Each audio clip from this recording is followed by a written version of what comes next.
ప్రభు యేసుక్రీస్తు నామములో వందనాలు.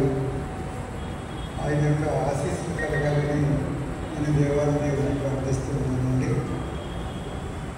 రేవతి ప్రేదాడి గారు నా చిన్న బావగారు, నాకు నలుగురు బావగారు ఆఖరి కుర్రాడు.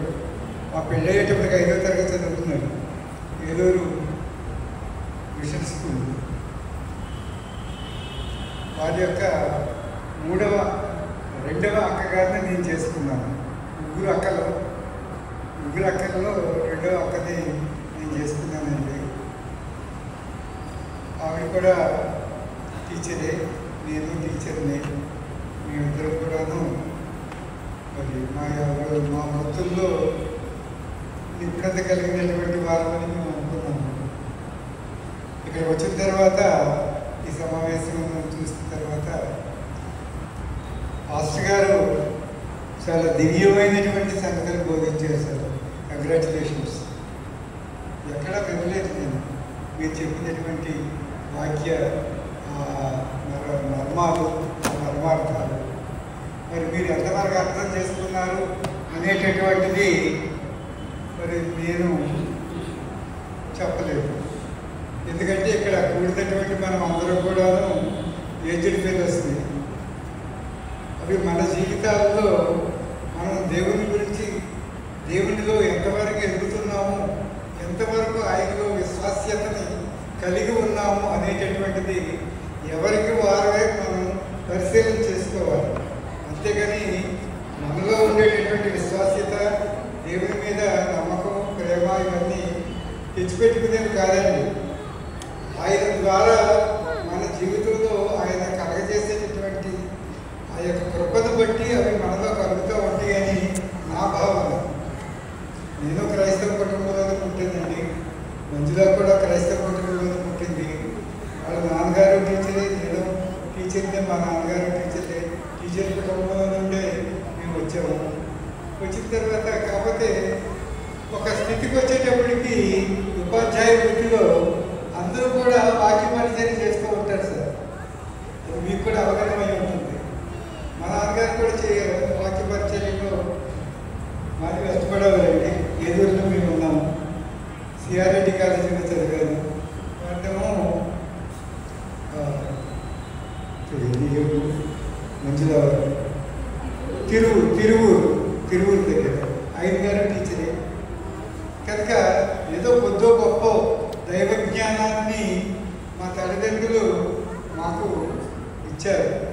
వారి ప్రసంగాలను బట్టి, మమ్మల్ని ప్రేమించే విధానాన్ని బట్టి తల్లిదండ్రుల యొక్క ప్రేమని మేము అర్థం చేసుకుని వారికి అనుకూలంగా ఉండేటటువంటి విధంగా మా జీవితాన్ని మేము నడిపించుకుంటూ దేవుడిలో ముందుకు సాగుతూ ఉన్నామండి. ఇప్పటి వరకు నేను రిటైర్డ్ అయిపోయానండి. రిటైర్డ్ అయిపోయి 20 సంవత్సరాలు అవుతుంది. ఇప్పటి నుంచి కూడాను కొంచెం అనారోగ్యంతో ఉన్నందువల్ల నేను ఎక్కువగా మరి దేవుని యొక్క పనిలో కొంచెం మందపడిగానే ఉండటానికి అవకాశం కలిగింది. అంతకుముందు కూడాను నాకు ఆ చర్చిలో మీటింగ్స్కి వాటికి వెళ్ళి సహకరిస్తూ పాటలు పాడటంలో కానీ, దేవుని వాక్యం చదవటంలో కానీ సహకరిస్తూ ఉండేవాళ్ళండి. మరి అయ్యగారు చెప్పారు, దేవుడు మరి ప్రతి ఒక్కరిని కూడా ప్రేమించి ఆదరించి వాళ్ళని ఏర్పాటు చేసుకుంటూ ఉంటారండి. అది మనం ఎంతవరకు దేవుని ప్రేమిస్తాము, ఎంతవరకు ఆయన మీద మనం నమ్మకం ఉంటుంది అనేటటువంటి దాన్ని బట్టి మన విశ్వాసత, మన ప్రేమ. ఒక చిన్న నేను చెప్పటం ఇది లేదు. అయ్యగారు చెప్పారండి, మరి యేసుక్రీస్తుని ఆయన తండ్రి అయిన దేవుడు ఎంతో ప్రేమించాడు. ఆయన పంపినందువల్లే క్రీస్తు మనల్ని రక్షించడానికి లోకానికి వచ్చాడు అని మా పాస్టర్ గారు చెప్తూ ఉంటారు.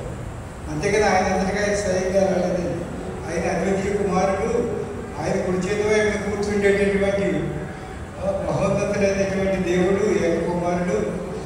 వెళ్ళి మానవ పాపాలంతా కూడాను నీ మీద వేసుకుని నీవు బాధపడి మానవుల్ని రక్షించాలి సంకల్పంతో ఆయన్ని దేవాది దేవుడు ఈ లోకానికి మనకు రక్షకుడిగా పంపించారు అని మా పాస్టర్ గారు వాళ్ళు చెప్తూ ఉంటారు. నిజమే కదా మరి అది. ఆయన ఈ లోకానికి వచ్చింది ఆయన మనల్ని ఏదో ఆయన యొక్క మహత్యం చేత మనల్ని బాగు చేయడానికి కానీ మనల్ని ఏదో చేయడానికి కానీ ఆయన రాలేదు.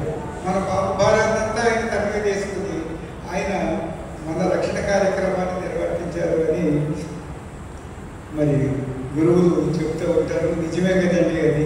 అందుకని మనం కూడాను మనము మన విశ్వాసంలో ముందుకు కొనసాగుతూ దేవుని యొక్క విశ్వాసం చదవకుండా జాగ్రత్తగా మన జీవితాలని ముందుకు కొనసాగించుకుంటూ మనం దేవుని పిలుపుని అనుసరించి మనం దేవుని దగ్గరికి వెళ్ళాల్సినటువంటి వారమే ఉన్నాము. ఎవరి పిలుపు ఎప్పుడు ఉంటుందో మనకి తెలియదు కదండి. ప్రతి క్షణము ప్రతిరోజు కూడా మనము దేవుని పిలుపు కొరకు మరి నిరీక్షించుచు మన జీవితాన్ని సరి చేసుకుంటూ ఈ లోకంలో మనం నిష్కల్మషంగా నిందారహితంగా ఉండటానికి మనం ప్రయత్నం చేయడానికి ప్రయత్నిస్తూ ఉంటాము. ఇది మనం అందరం చేసేటటువంటి మరి పని. ప్రతి క్రైస్తవుడు కూడా చేసేటటువంటి ఏంటి అంటే విశ్వాసంలో కొనసాగించుకుని మనం దేవుని దగ్గరికి వెళ్ళటానికి నిరీక్షించుకోవాలి. మరి మా మంజుల చాలా ప్రేమ కలిగినటువంటిది. ప్రేమతో వస్తే అలగించేది కాదు. మేము వెలుగులో ఉండేవాడు. ఎప్పుడన్నా మా బావగారి దగ్గరికి వస్తే ఉండండి ఇంకా ఉండండి అప్పుడే వెళ్తాను కానీ ప్రేమాభిమానాలు చూపిస్తూ ఉండేది.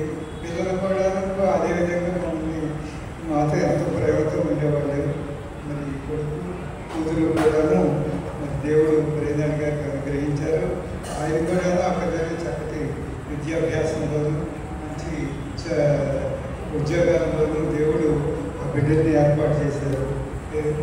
అందుచేత మన దేవుని యొక్క కృపను మనం వెంబడిస్తూ ఏనాటికైనా మనం దేవుని దగ్గరికి వెళ్ళవలసినటువంటి అని ముందు వెళ్ళినటువంటి వారి గురించి దేవునికి కృతజ్ఞతా స్తోత్రం చెల్లిస్తూ విడిచి వెళ్ళినటువంటి కుటుంబం ఆదరణ వరకు ప్రార్థిస్తూ మన ఆదరణ వరకు కూడా దేవుని ప్రార్థించుతూ మన విశ్వాసంలో కొనసాగుతూ ఉండాలని ప్రభునందు మీకు అందరికీ నేను విజ్ఞాపన చేస్తూ ఈ సమయం ఇచ్చినటువంటి మరి మా బాబుమర్తి గారికి ముఖ్యంగా మా పాస్టర్ గారు అయ్య గారికి అందరికీ కూడా పేరు నా వందనాలు తెలియజేస్తుందండి. దేవుడు మరి కృప అనుగ్రహించినందుకు దేవుడికి స్తోత్రం చెల్లిస్తున్నాను. మీతో పాటు నేను కూడా వచ్చినందుకు నాకు చాలా మరి కుటుంబ విషయంలో కుటుంబం తరఫున